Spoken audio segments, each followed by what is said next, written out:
She was only 7 years old, but her skin had turned the color of winter snow.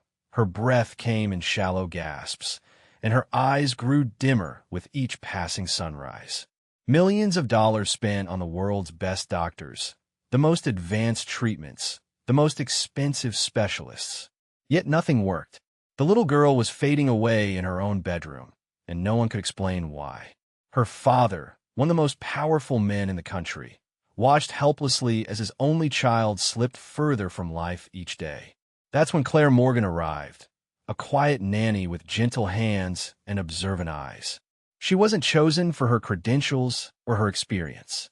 She was chosen because the dying girl smiled when their fingers touched. And what Claire discovered hidden in the shadows beneath that bed would shake the entire mansion to its core and reveal a truth no medical scan could ever detect. If you believe that sometimes the answers we seek are closer than we think, and that true care means seeing what others miss, please hit that subscribe button right now. Your support means everything to us and helps us share stories that remind the world kindness still matters. Stay until the very end. And if this story touches you, drop your thoughts in the comments and share it with someone who needs hope today. Now, let's begin. The Hartwell Mansion sat on 15 acres of pristine land, surrounded by gardens that bloomed year-round and fountains that sparkled under the sun like liquid diamonds. Inside, marble floors stretched endlessly, crystal chandeliers hung from cathedral ceilings, and every room spoke of wealth beyond imagination. But none of that mattered to Michael Hartwell anymore. His empire, his success, his reputation, all of it felt meaningless as he stood outside his daughter's bedroom door each morning, terrified of what he might find. Sophie Hartwell had been sick for 8 months, declining steadily despite every medical intervention money could buy. Specialists flew in from Switzerland, London, Tokyo, each with their theories and treatments, and each leaving with apologies and confusion. Her symptoms made no sense. Extreme fatigue, persistent paleness, difficulty breathing, episodes of trembling, yet every test came back inconclusive. It was as if something invisible was draining the life from her body, and modern medicine had no answers. Michael had lost his wife during childbirth, and the thought of losing Sophie too was breaking him in ways he couldn't articulate. Claire Morgan arrived on a Tuesday morning in early autumn, when the air carried the first hints of coolness and leaves were just beginning to turn gold.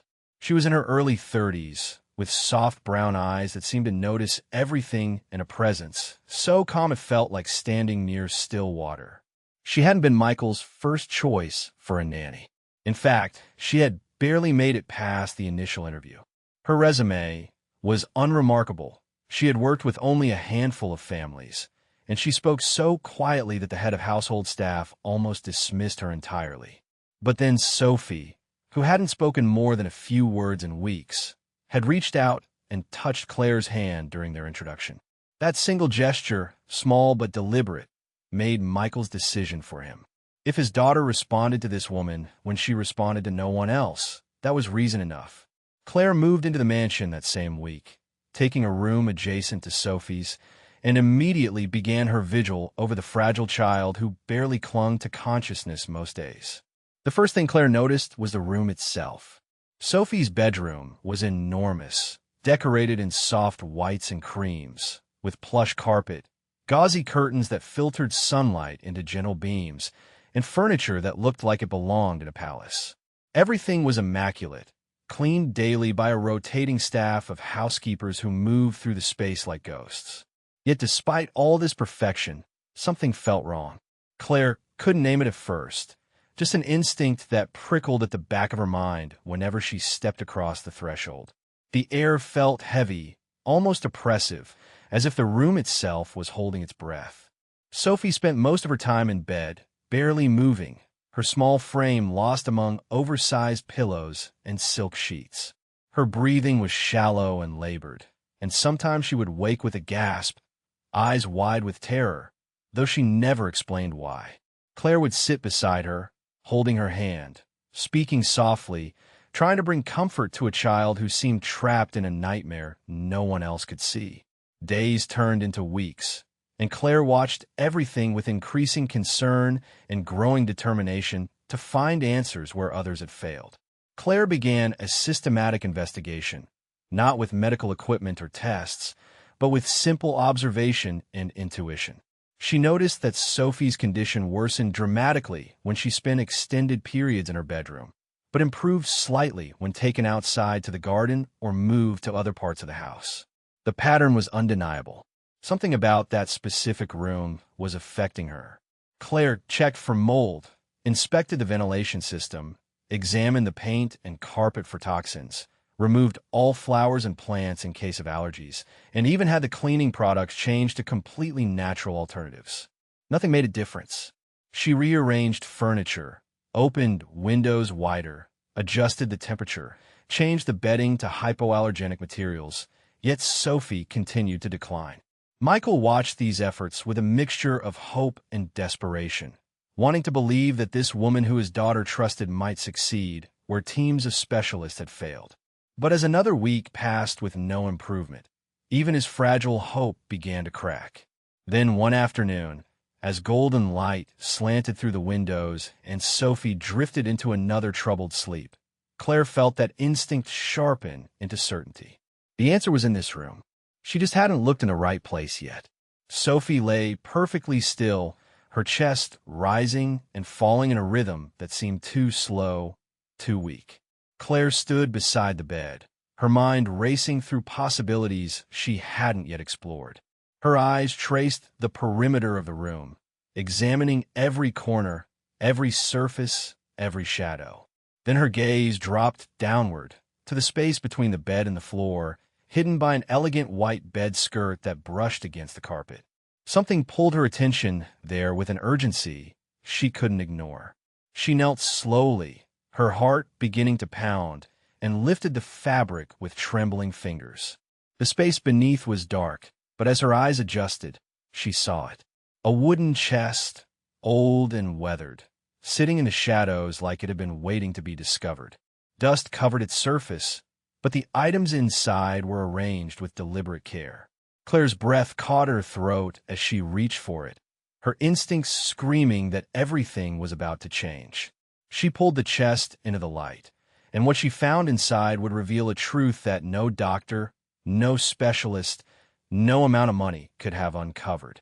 The moment her fingers touched those objects, Sophie stirred behind her, and Claire knew with absolute certainty that she had just found the source of the invisible force that was killing this child. Claire's hands shook as she opened the wooden chest fully, revealing its contents to the afternoon light that streamed through Sophie's bedroom window.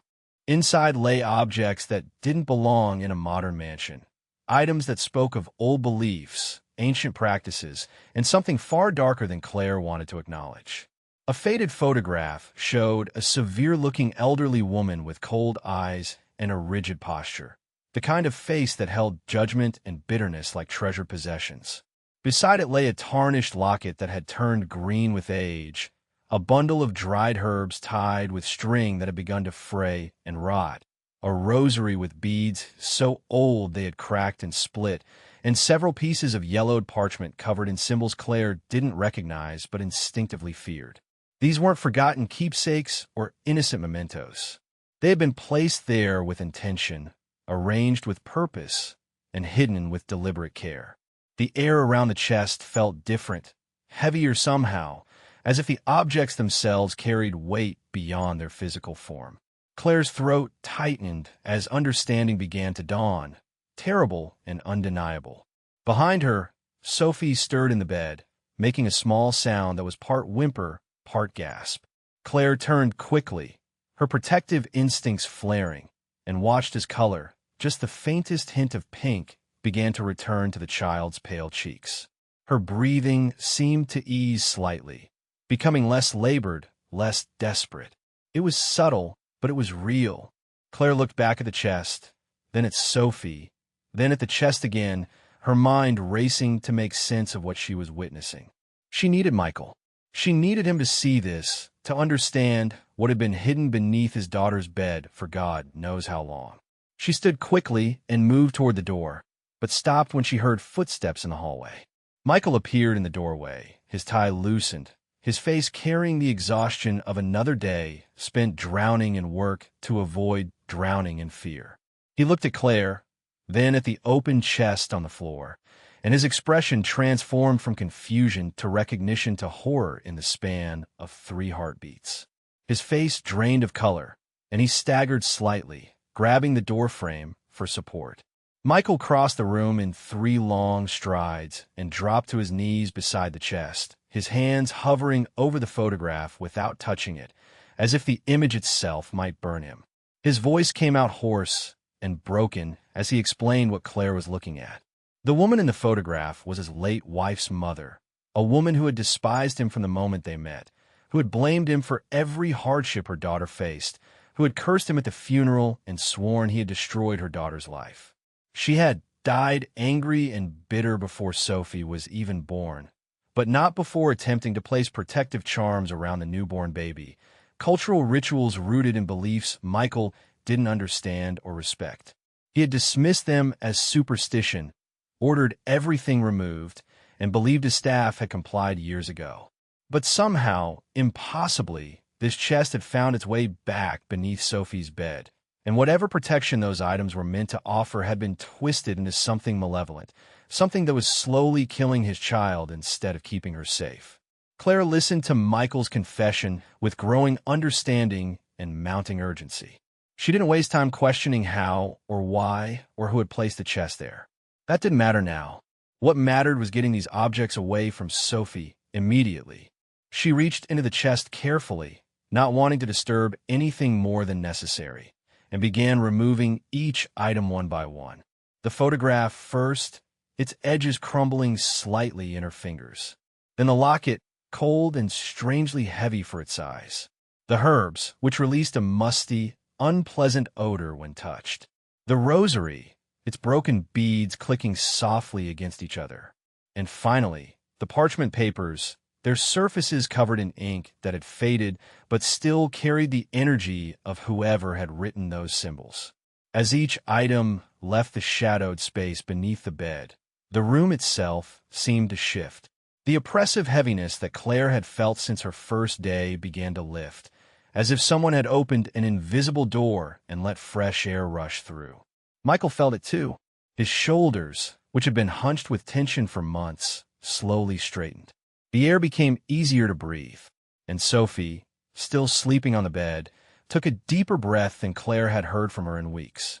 That evening, Claire insisted that Sophie sleep in the guest room adjacent to hers, refusing to let the child spend another night in that bedroom until they were absolutely certain it was safe. Michael didn't argue. He helped carry Sophie's small, fragile body down the hallway, and for the first time, he noticed how light she felt, how close to disappearing she had come.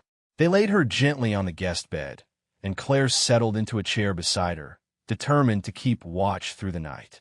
Michael stood in the doorway, unable to leave, unable to look away from his daughter's face. Hours passed in silence, broken only by the soft sound of Sophie's breathing. And then, sometime after midnight, something miraculous happened. Sophie's breathing deepened, steadied, became the rhythm of genuine rest rather than exhausted collapse. The trembling that usually plagued her sleep didn't come. Her skin, so pale it had seemed translucent, began to show the faintest hint of healthy color. Claire watched with tears streaming down her face, and Michael sank to the floor in the hallway, covering his face with his hands as relief and grief and gratitude crashed over him in waves. His daughter was going to live, and it was because this quiet nanny had cared enough to look where no one else had thought to search.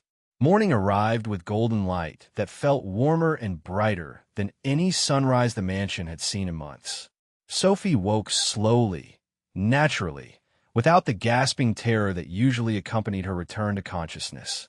Her eyes, which had been dull and unfocused for so long, held a clarity that made Claire's heart soar. The little girl sat up without help, looked around the unfamiliar room with curiosity rather than fear, and spoke her first complete sentence in weeks, asking where she was and why everything felt different. Claire explained gently that she had moved rooms for a little while, that sometimes a change of scenery helps us feel better. Sophie accepted this with the simple trust of childhood, and when Claire offered her breakfast, the girl actually smiled. It was a small smile, hesitant and fragile, but it was real. Michael, who had barely slept, appeared in the doorway with a tray of food he had prepared himself, something he hadn't done since before his wife died. Father and daughter looked at each other across the room, and something passed between them that had been missing for far too long. Hope.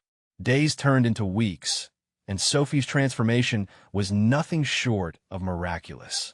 Color returned fully to her cheeks, giving her the rosy glow of a healthy child. Her energy rebuilt gradually but steadily, until she was walking through the garden without assistance, picking flowers, chasing butterflies, and laughing in a way that made the entire household staff stop and listen in wonder. She began painting again, filling canvases with bright yellows and vivid blues instead of the dark grays and blacks that had dominated her previous work. Claire braided her hair each morning, and Sophie would chatter about her dreams. Real dreams now, not nightmares, dreams of flying and dancing and exploring magical forests. The medical specialists who had declared her case impossible returned for follow-up examinations and left shaking their heads in confusion. All of Sophie's symptoms had vanished. Her vitals were perfect. It was as if she had never been sick at all. They had no explanation, and Michael didn't bother trying to give them one. Some things couldn't be measured by science or explained by medicine. Michael himself underwent a transformation almost as dramatic as his daughters. The grief and fear that had consumed him began to loosen their grip, allowing him to become present in ways he hadn't been since his wife's death. He started eating dinner with Sophie every evening, reading her stories before bed, taking walks with her through the gardens he had designed but never enjoyed. He cut back his work hours dramatically, delegating responsibilities he had once insisted only he could handle, realizing that building an empire meant nothing if he wasn't there to share it with the person who mattered most. Claire watched these changes with quiet satisfaction, knowing her role had been to unlock a door that father and daughter could now walk through together.